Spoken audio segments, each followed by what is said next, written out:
can get this to go live too. We're live on Instagram. Look at that, amaze balls. All right, can I get live on?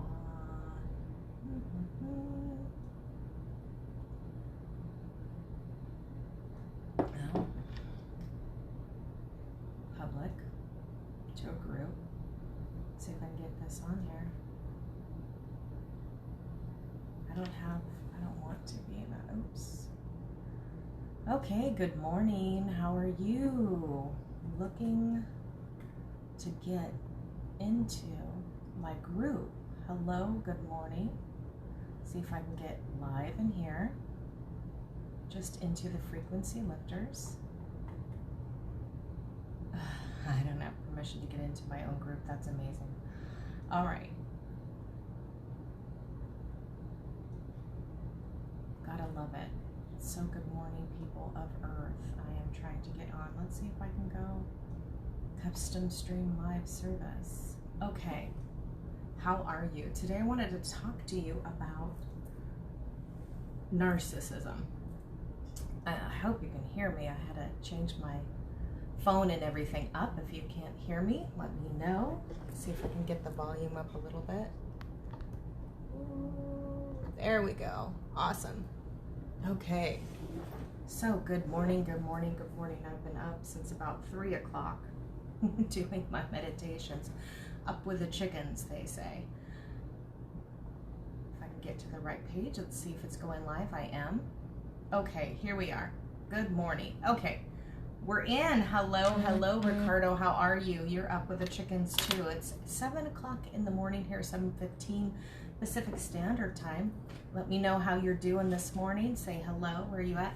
So something came up this morning when I was working with a client, and it was narcissism. And I thought, what a great subject to talk about with everyone, because how does narcissism affect you and how does it affect others? So it affects us all in many, many, many ways. There it is. There we go. Excuse me. I'm trying to get this Facebook up. It affects us in so many ways. It affects us personally because of our connection, or our, let's say, our disconnection and disassociation with others.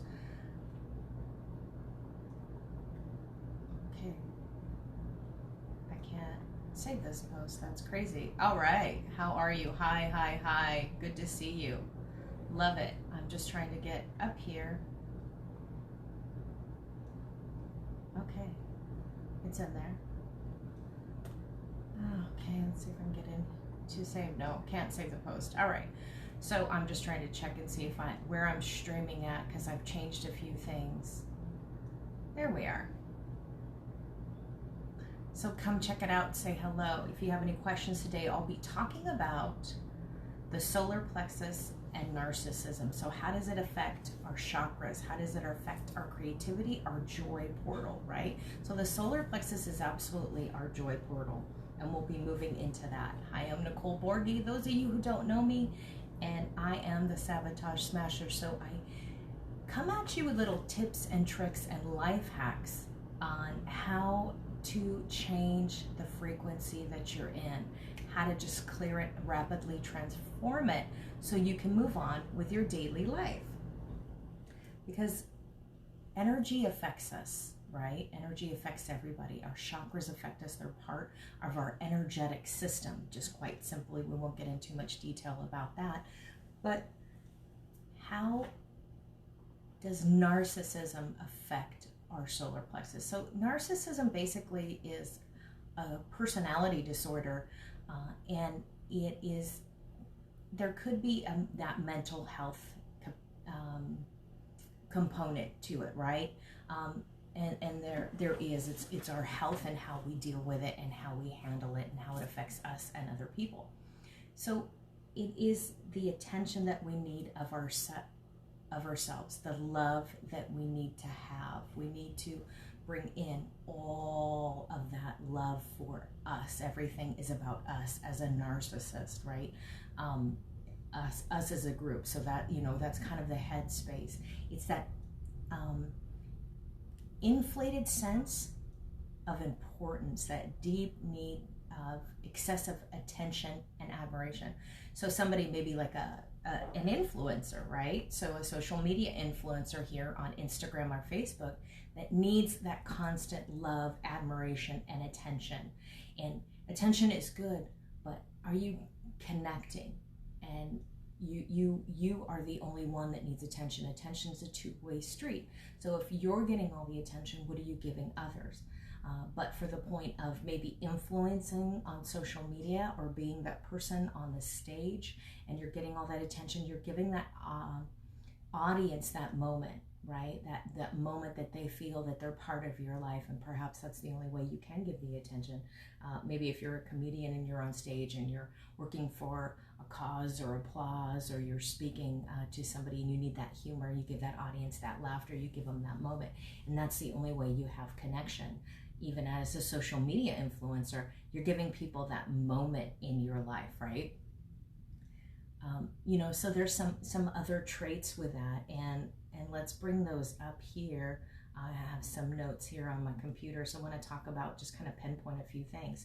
You have that superiority complex and that entitlement, that sense of entitlement that you are better than everybody else. You have that exaggerated need for attention. Perfectionism, you've got to be number one, you've got to be perfect, you've got to be in control, it's your way or the highway. Lack of responsibility, that means that when you're in control, if it fails, you blame everybody. However, when your team, maybe you're the CEO, maybe you're the boss somewhere, when you do good, it's all you because it was your decision. When it's bad, it's them, right? You're blaming all the other people around you, below you. Lack of boundaries, you don't have any boundaries. So that means that you may have boundaries for other people, but as the narcissist, you don't have any personal boundaries when it comes to those people. So you just kind of inflict yourself into that moment, right? You bring yourself into that moment of theirs, and you just maybe show up at their door all the time and just decide that, hey, you want their attention, so you just show up at 2 o'clock in the morning. Maybe they're sleeping, maybe they're having family time, maybe they're cuddling with their loved one. You have that lack of empathy, so you just show up. That's no boundaries. You're just forcing yourself on other people, right? So how does this affect us on the other end, right? So if you're perceiving as the narcissist that everybody else, that there's no emotional reasoning, you have no, you believe everything else is a threat unless it's perfect and what you want. If it's not good, you have that fear of rejection, that fear of missing out, that fear that you're not going to get that applause. What happens is you're taking it out on other people. So it really deals with the solar plexus. You're circumventing yourself. You're circumventing what you're doing to others. How it reflects on others is you're taking away their I am-ness. You're not giving them their ability to be the person they need to be. So I am, when I am here, I am ready, I am open, guide me. When I say I am, we're talking about you. You are that person, right? You are the I am. Everything that you connect with, the connections that you have, the spirit that you have, you're connecting your intuition, your faith and trust. That's all a connection to your mind, body, and soul. And when that narcissist comes in, they are kind of terrorizing your I am-ness because you need connection. You need to have connection to God, source, your creator, and you need to have connection to others. The narcissist doesn't want that connection, right? So they want you to be disconnected, so you're in the space of them at all times. They want to have control of everything that you do. They want approval. They want constant validation. So how are you loving yourself, right? You cannot love yourself if you're giving them all the time that they need. If you're giving the narcissist everything, you're giving them your joy.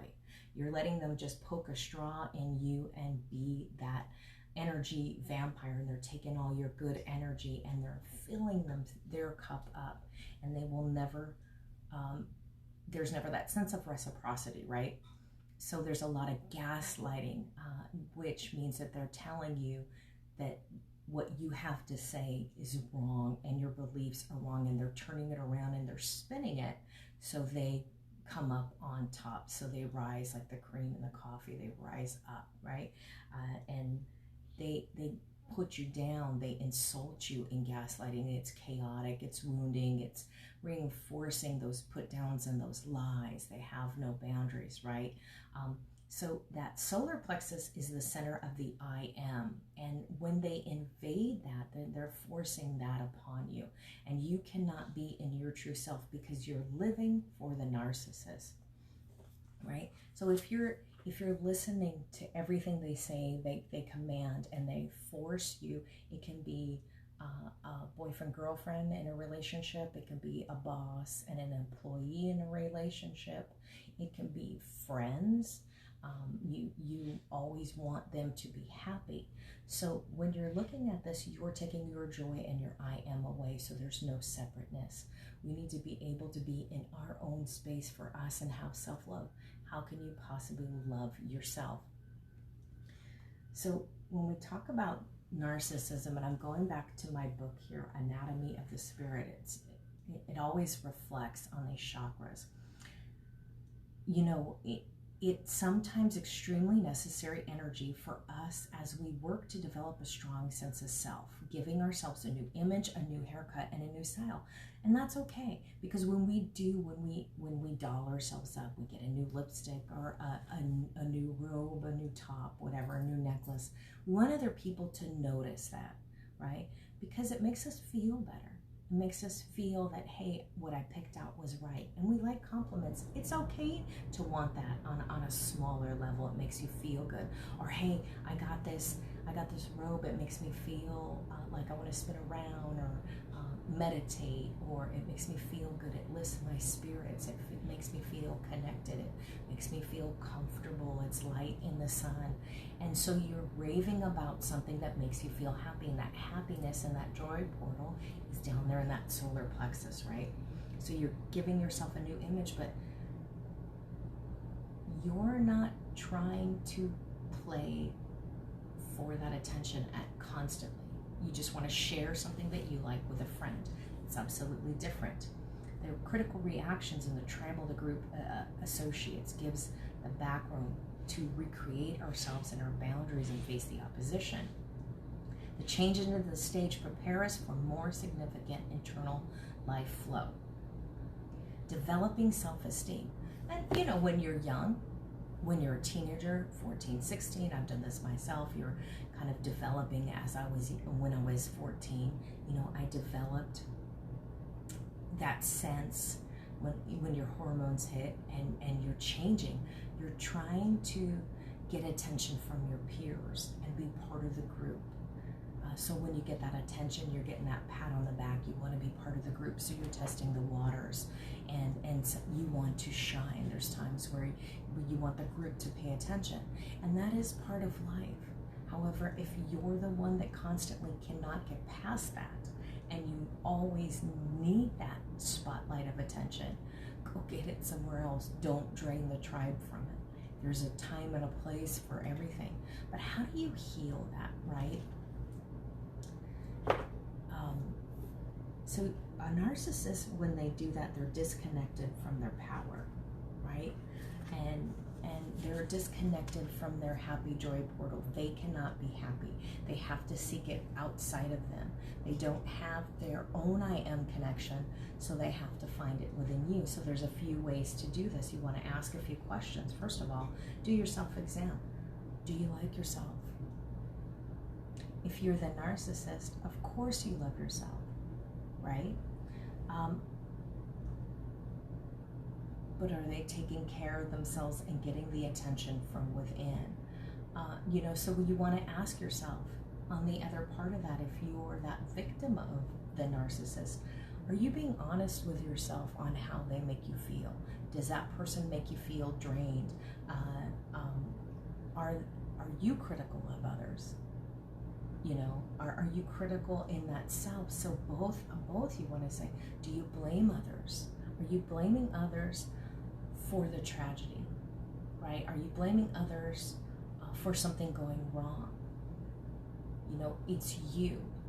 When you're talking about things like leadership, when we're talking about leadership, if you're blaming your team, remember, you're the boss. It's always you, good and bad.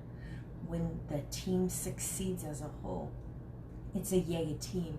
You got this. You want to share that. So it's a whole collaborative. You know, have you allowed yourself in a relationship with a person that you didn't love, but it seemed better than being alone? Do you have to constantly be with someone? And these are the solar plexus questions. You know, do you have respect for yourself? Are you afraid of responsibility? That means that you're putting it on everybody else. And are you continually wishing your life was different? And what have you done to change it? So these are the kind of little questions you want to ask yourself, right? And what you want to do in order to bring that up, in order to heal that solar plexus, what can you do? Well, there's a way to get in touch with your power. There's meditations for solar plexus. You don't want to feel that they're futile. Any moment that you just put your hand to your heart and take a deep breath and go within, you're never going without. It's not futile. It's not worthless. So don't let you feel that. The little things that you do are important, right? They're daily healing self-love. And as you do it, other people will feel that, and they can learn that, and they can share it. Find out who you are, what will you do. Meditations that help you with your existence, and you want to remember, I am here, I am ready, guide me. So when you're talking to spirit, if you just sit in a moment and you say, I am here, I'm here in this moment, I'm ready for what the universe is bringing me. I'm ready for prosperity, I'm ready for manifestation, I'm ready for love. I'm ready to be open to you guiding me and listening to my intuition and having faith and trust that you're sharing me, you're bringing me to the right place, and I'm going down the right path. So I am here, I am open, I am ready, I'm ready to receive, and guide me in the right path, right? So I am here, I am open, I am ready, guide me. And you just let that, in that moment, you just release that to the universe. You're letting the universe know that you're ready to receive, you're tuned in, you're turned on. And that's that possibility. So you're telling the universe, what else is possible? I'm ready to listen. What else is possible? And just let the universe do its thing, right? Always remember, bring your hand to your heart and just breathe, right? I'm here, I'm open, I'm ready to chant. It wakes you up, and you're speaking and chanting and speaking the words to the universe. So that's one thing, right? The chant. Another thing, bring your hand to your heart and just breathe into your heart space, right? And as always, a third thing is to forgive. Forgive yourself if you've been harsh on yourself. Forgive yourself if you've been harsh on other people. Forgive the moment if they've been harsh on you. Forgive them as well. And so when you do that forgiveness, you open your heart space and you open the ability for your joy portal to lighten up and to be happy. So laugh. Laughing is important. There's always a few things that we can do. And as well, you're always welcome. I will put the link below. Or if you're on Instagram, it's in my bio. Schedule a chat. Schedule a clarity call with me, right? Schedule a clarity call, and we can craft a plan to help you find that joy portal and help you rise up to the occasion and be ready for anything and be open for everything, to live in your passion, live your purpose, and be profitable, right? In life, and receive the abundance. Have a great day, guys.